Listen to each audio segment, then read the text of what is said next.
Ndiorere Jenny Ansa ara in the trip yobira ku UK trip mene it's a birthday celebration ya amuna allegedly so akuti pakufunika drama yokwana 1 chakuti billion uko komano drama yokazuru webanga round off you want 2 billion waja so in other words akuti pakufunika 2 billion waja kuti Jenny Ansa nyamko malayi kuno akapange celebrate a birthday trip whatever. Wow, that's a lot of money.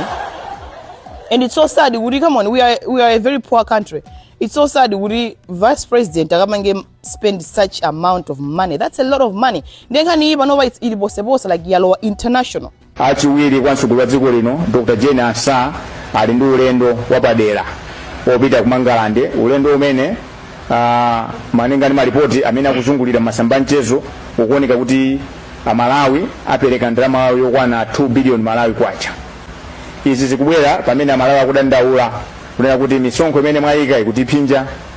Ndiyeno asogoleri mukamati mukamatiuza kuda kuti tizimangalamba muziyamba ndinu kumanga malamba.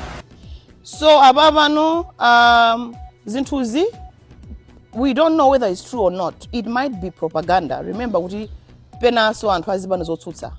Amata kupanga create something on the internet cholinga chipane chinachije chinyozedwe.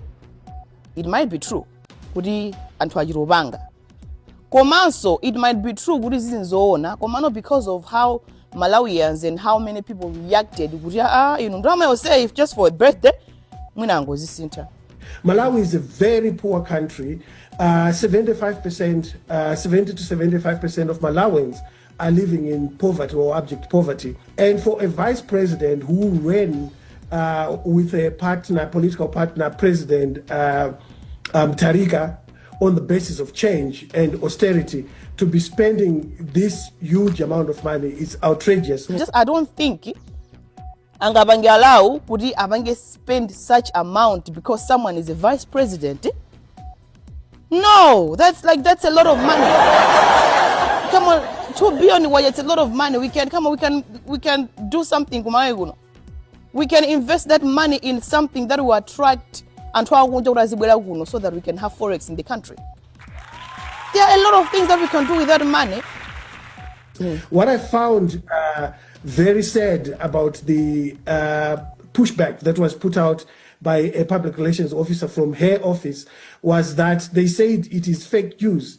But they did not say the figures are not correct. They did not say the numbers of people that are in the leaked documents of 15 people going are not correct.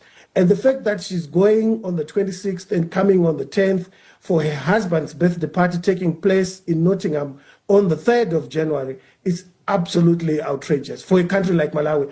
And for context, one of the sad things is that just recently, the president of Malawi just came back from a private trip again from South Africa, where people in his office are saying over $1 billion US was spent on a health bill alone. Right. He's 86 years old.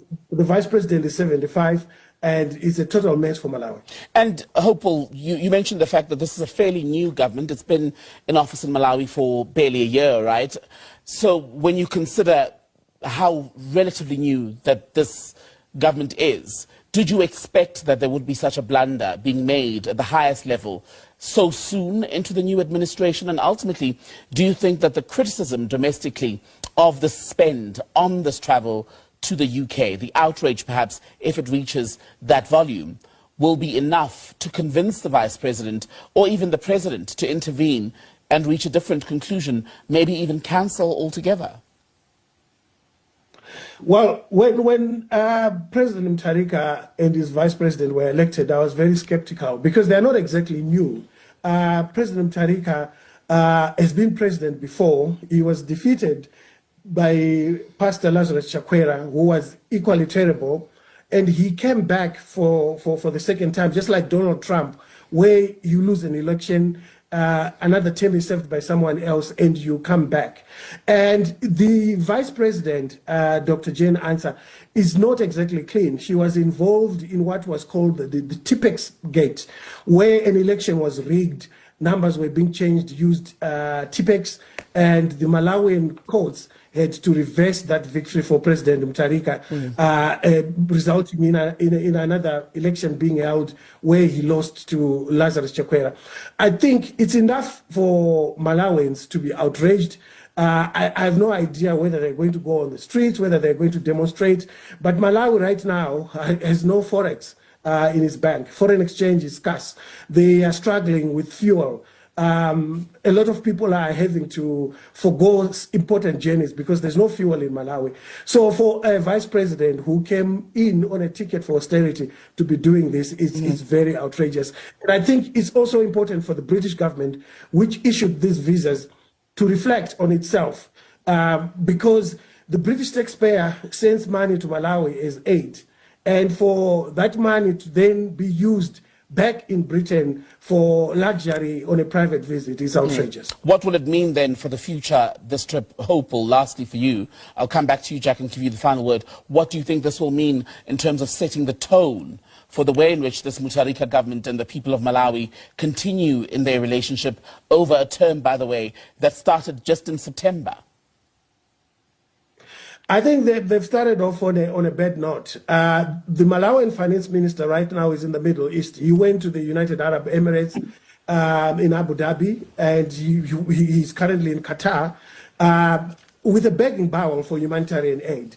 And it doesn't augur well for these governments that have decided to assist Malawi with humanitarian aid to read and hear that the vice president of the very country which is begging for humanitarian aid is flying to Britain on a private junket for a birthday for a husband in Nottingham in Britain, and blowing this amount of money. It's important for the Malawian government to come out for purposes of transparency and state what actually happened, how much money is going to be used on this trip, how many people are going on this trip, and why are they going with so many people on a private visit, which is essentially a birthday party for the vice president's husband who is in Britain.